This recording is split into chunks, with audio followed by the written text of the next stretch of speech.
She stretched herself up on tiptoe, peeped over the edge of the mushroom, and her eyes immediately met with those of a large blue caterpillar.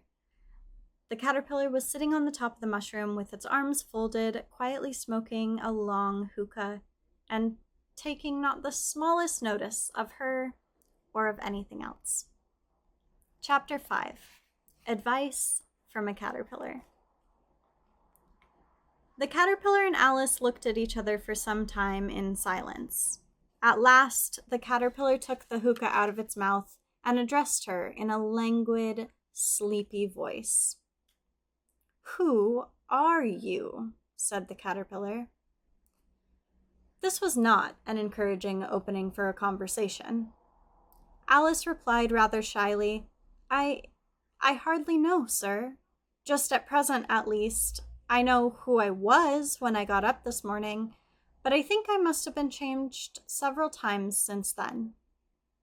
"What do you mean by that?" said the caterpillar sternly. "Explain yourself." "I can't explain myself, I'm afraid, sir," said Alice, "because I'm not yourself, you see." "I don't see," said the caterpillar. "I'm afraid I can't put it more clearly," Alice replied, very politely, "for I can't understand it myself, to begin with, and being so many different sizes in a day is very confusing." "It isn't," said the caterpillar. "Well, perhaps you haven't found it so yet," said Alice, "but when you have to turn into a chrysalis, you will someday, you know, and then after that into a butterfly. I think you'll feel it a little queer, won't you?" "Not a bit," said the caterpillar. "Well, perhaps your feelings may be different," said Alice. "All I know is it would feel very queer to me." "You," said the caterpillar contemptuously, "who are you?" Which brought them back again to the beginning of the conversation. Alice felt a little irritated at the caterpillar's making such very short remarks, and she drew herself up and said very gravely, "I think you ought to tell me who you are first." "Why?" said the caterpillar. Here was another puzzling question, and as Alice could not think of any good reason, and the caterpillar seemed to be in a very unpleasant state of mind, she turned away. "Come back," said the caterpillar, calling after her. "I have something important to say." This sounded promising, certainly. Alice turned and came back again. "Keep your temper," said the caterpillar. "Is that all?" said Alice, swallowing down her anger as well as she could. "No," said the caterpillar. Alice thought she might as well wait, as she had nothing else to do, and perhaps after all it might tell her something worth hearing. For some minutes it puffed away without speaking, but at last it unfolded its arms, took the hookah out of its mouth again, and said, "So you think you're changed, do you?" "I'm afraid I am, sir," said Alice. "I can't remember things as I used to, and I don't keep the same size for 10 minutes together." "Can't remember what things?" said the caterpillar. "Well, I've tried to say, 'How doth the little busy bee?' but it all came different," Alice replied in a very melancholy voice. "Repeat, 'You are old, Father William,'" said the caterpillar. Alice folded her hands and began. "You are old, Father William," the young man said, "and your hair has become very white. And yet you incessantly stand on your head. Do you think at your age it is right?" "In my youth," Father William replied to his son, "I fear it might injure the brain. But now that I'm perfectly sure I have none, why, I do it again and again." "You are old," said the youth, "as I mentioned before, and have grown most uncommonly fat. Yet you turn a back somersault in at the door. Pray, what is the reason of that?" "In my youth," said the sage, as he shook his gray locks, "I kept all of my limbs very supple. By the use of this ointment, 1 shilling the box, allow me to sell you a couple?" "You are old," said the youth, "and your jaws are too weak for anything tougher than soot. Yet you finished the goose with the bones and the beak. Pray, how did you manage to do it?" "In my youth," said his father, "I took to the law and argued each case with my wife. and the muscular strength which it gave to my jaw has lasted the rest of my life." "You are old," said the youth. "One would hardly suppose that your eye was as steady as ever. Yet you balanced an eel on the end of your nose. What made you so awfully clever?" "I have answered their 3 questions, and that is enough," said his father. "Don't give yourself airs. Do you think I can listen all day to such stuff? Be off, or I'll kick you downstairs." "That's not right," said the caterpillar. "Not quite right, I'm afraid," said Alice timidly. "Some of the words have gotten altered." "It was wrong from beginning to end," said the caterpillar decidedly. There was silence for some minutes. The caterpillar was the first to speak. "What size do you want to be?" it asked. "Oh, I'm not particular as to size," Alice hastily replied. "Only one doesn't like changing so often, you know." "I don't know," said the caterpillar. Alice said nothing. She had never been so contradicted in all of her life before, and she felt that she was losing her temper. "Are you content now?" said the caterpillar. "Well, I should like to be a little larger, sir, if you wouldn't mind," said Alice. 3 inches is such a wretched height to be." "It is a very good height indeed," said the caterpillar, angrily, rearing itself upright as it spoke. It was exactly 3 inches high. "But I'm not used to it," pleaded poor Alice, with a piteous tone, and she thought to herself, "I wish the creatures wouldn't be so easily offended." "You'll get used to it in time," said the caterpillar, and it put the hookah into its mouth and began smoking again. This time, Alice waited patiently until it chose to speak again. In a minute or 2, the caterpillar took the hookah out of its mouth and yawned once or twice and shook itself. Then it got down off the mushroom and crawled away into the grass, merely remarking as it went, "One side will make you grow taller, and the other side will make you grow shorter."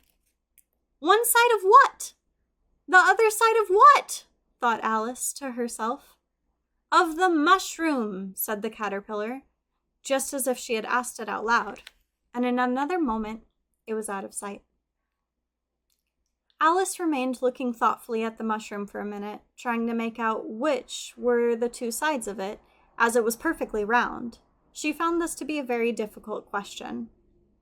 However, at last she stretched her arms around it as far as they would go and broke off a bit of each edge with each hand. "And now, which is which?" she said to herself, and nibbled a little of the right-hand bit to try the effect. The next moment she felt a violent blow underneath her chin. It had struck her foot.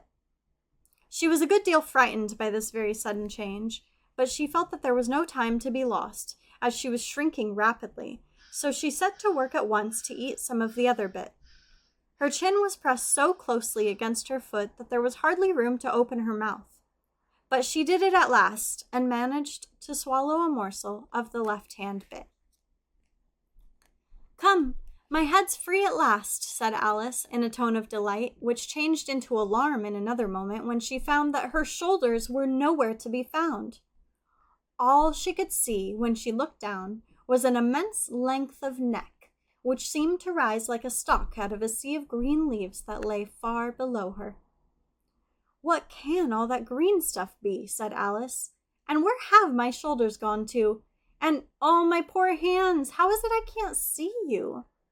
She was moving them about as she spoke, but no result seemed to follow except a little shaking among the distant green leaves. As there seemed to be no chance of getting her hands up to her head, she tried to get her head down to them, and was delighted to find that her neck would bend about easily in any direction, like a serpent. She had just succeeded in curving it down into a graceful zigzag, and was going to dive in among the leaves, which she had found to be nothing but the tops of trees under which she had been wandering, when a sharp hiss made her draw back in a hurry. A large pigeon had flown into her face, and was beating her violently with its wings. "Serpent!" screamed the pigeon. "I'm not a serpent," said Alice indignantly. "Let me alone." "Serpent! I say it again," repeated the pigeon, but in a more subdued tone, and added with a kind of sob, "I've tried every way, but nothing seems to suit them." "I haven't the least idea what you're talking about," said Alice. "I've tried the roots of the trees, I've tried the banks, I've tried the hedges," the pigeon went on without attending to her. "But those serpents, there's no pleasing them." Alice was more and more puzzled, but she thought there was no use in saying anything more till the pigeon had finished. "As if it wasn't trouble enough hatching the eggs," said the pigeon, "but I must be on the lookout for serpents, night and day. Why, I haven't had a wink of sleep in 3 weeks." "I'm very sorry you've been annoyed," said Alice, who was just beginning to see its meaning. "And just as I'd taken the highest tree in the wood," continued the pigeon, raising its voice to a shriek, "and just as I was thinking I'd be free from them at last, they must needs come wriggling down from the sky. Ugh, serpent!" "But I'm not a serpent, I tell you," said Alice. I'm a... "Well, what are you?" said the pigeon. "I can see you're trying to invent something." "I'm a little girl," said Alice, rather doubtfully, as she remembered the number of changes she had gone through that day. "A likely story indeed," said the pigeon, in a tone of deepest contempt. "I've seen a good many little girls in my time, but never one with such a neck as that. No, no. You're a serpent, and there's no denying it. I suppose you'll be telling me next that you've never tasted an egg." "I have tasted eggs, certainly," said Alice, who was a very truthful child. "But little girls eat eggs quite as much as serpents do, you know." "I don't believe it," said the pigeon. "But if they do, why, then they're a kind of serpent, that's all I can say."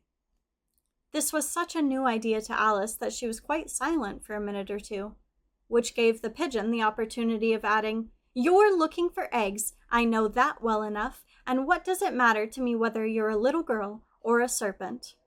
"It matters a good deal to me," said Alice, hastily, "but I'm not looking for eggs, as it happens, and if I was, I shouldn't want yours. I don't like them raw." "Well, be off then," said the pigeon in a sulky tone, as it settled down again in its nest. Alice crouched down among the trees as well as she could, for her neck kept getting entangled among the branches, and every now and then she had to stop and untwist it. After a while, she remembered that she still held all the pieces of mushroom in her hands, and she set to work very carefully, nibbling first at one, then at the other, and growing sometimes taller and sometimes shorter, until she had succeeded in bringing herself down to her usual height. It was so long since she had been anything near the right size that it felt quite strange at first. But she got used to it in a few minutes and began talking to herself, as usual.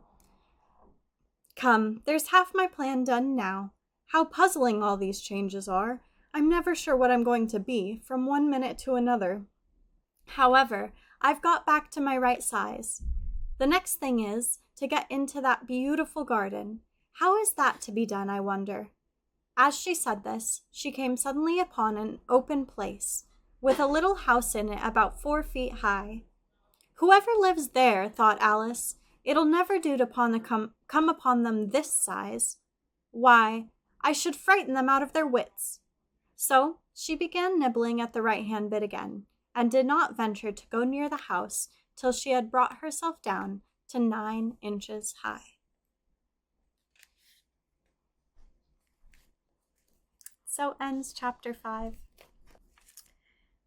In 2 weeks, we will come back and we will read chapter 6 together. Until then, go in peace.